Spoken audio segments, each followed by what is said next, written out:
அன்புக்குரிய ஜோதிட சொந்தங்கள் அனைவருக்கும் அடியேனின் இனிய வணக்கங்கள்.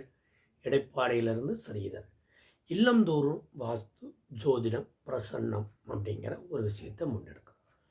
இன்னைக்கு நாம் பேசக்கூடிய ஒரு தலைப்பு அப்படிங்கிறது ரொம்ப முக்கியமான ஒரு தலைப்பு சார். ஒவ்வொரு செயலையும் நாம் செய்யும்போது ஓரை பாற்று நாள் நட்சத்திரம் திதிகள் இதெல்லாம் பார்த்து செய்ய சொல்லக்கூடிய நிலைகளில் இருக்கும்.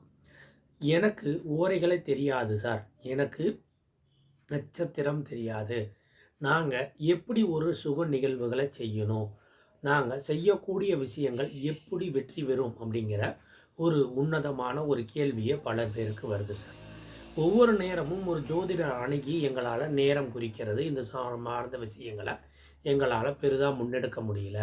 அப்போ நாங்கள் இந்த இடத்துல எப்படி எங்கள் தகுநிலையை வளர்த்திக்கிறது, எங்கள் தகுநிலையை நாங்கள் எப்படி செய்கிறது அப்படிங்கிற ஒரு நிலைப்பாட்டுக்கு வராங்க சார். இது ஒரு அற்புதமான விஷயம். நம்ம முன்னோர்கள் கண்டுபிடிச்சிட்டு போயிருக்காங்க. எனக்கு ஓரை தெரிய வேண்டாம், நாள் நட்சத்திரம் எதுவுமே தெரிய வேண்டாம், இந்த இடத்துல நம்ம எப்படி ஜெயிக்கலாம் அப்படிங்கிறதுக்கு ஒரு விஷயம். ஜோதிடத்தில் 1, 5 அதாவது ஒற்றைப்படை வீடுகள் 1, 3, 5, 7, 9, 11 அப்படிங்கிற ஒரு ஒற்றைப்படை வீடுகள்லாம் இருக்குது சார். இந்த ஒற்றைப்படை வீடுகள்லாம் ஒரு சுபத்துவமான வீடுகளாகும். இரட்டைப்படை வீடுகள் அப்படிங்கிறது 2, 4, 6, 8, 10, 12 ஆகியவை ஒரு சிக்கலான வீடுகளாகவும் நம்ம முன்னோர்கள் வடிவமைச்சிருக்காங்க. இன்றைய வரையிலும் நம்ம வாழ்நாளில் பயன்படுத்திட்டு வரும்பொழுது அதோடைய விஷயங்கள் நமக்கு சரியான முறையில் வருது.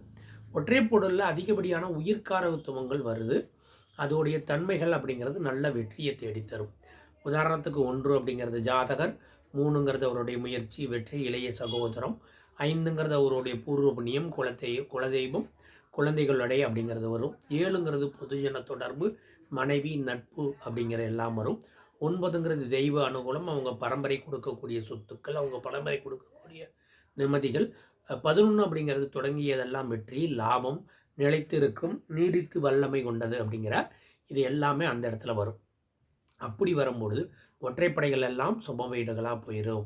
அதனால் நீங்கள் ஒரு காரியத்தை தொடங்கும் பொழுது ஒற்றைப்படை கடிகாரத்தில் தோண்டக்கூடிய நேரத்தில் செய்யும் பொழுது உங்களுக்கு ஒரு அற்புதமான வெற்றி கிடைக்கும் சார்.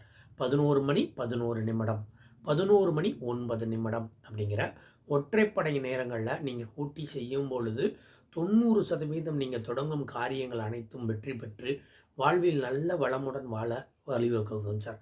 அதனால் எனக்கு நாள் நட்சத்திரம் ஓரை இது எதுவுமே தெரியலைனாலும் பரவாயில்ல, அன்றைய நாளில் நம்ம செய்யக்கூடிய விஷயம் ஒற்றைப்படை நேரங்களில் தொடங்கும் பொழுது சிறப்பாக முடியும் சார். இப்போ எனக்கு ரொம்ப எமர்ஜென்சி சார், என்னால் இப்போ இந்த ஒரு 5 நிமிடத்தை வேஸ்ட் பண்ண முடியாது அப்படிங்கிற ஒரு நிலைப்பாட்டுக்கு வந்துட்டீங்க.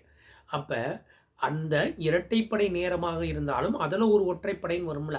10ங்கிறது இரட்டைப்படை, அதில் 11ங்கிறது ஒற்றைப்படை ஆயிடுதா, 13ங்கிறது ஒரு ஒற்றைப்படை ஆயிடுதா. அந்த நிமிடத்தில் தொடங்கினால் கூட நமக்கு அந்த காரியம் சக்ஸஸ் ஆகும். ஆகையால் ஒற்றைப்படை நேரங்களில் தொடங்கக்கூடிய காரியம் நமக்கு அதிகப்படியான வெற்றிகளை தரும் அப்படிங்கிற விஷயத்தை தெளிமையாக தெரிவிச்சுக்கிறோம். இதை பயன்படுத்தி வாழ்வில் பல வெற்றிகளை பெற எல்லாம் வல்ல இறைவன் திருவடியை வணங்குகிறோம். ஓம் கற்பக விநாயக நம.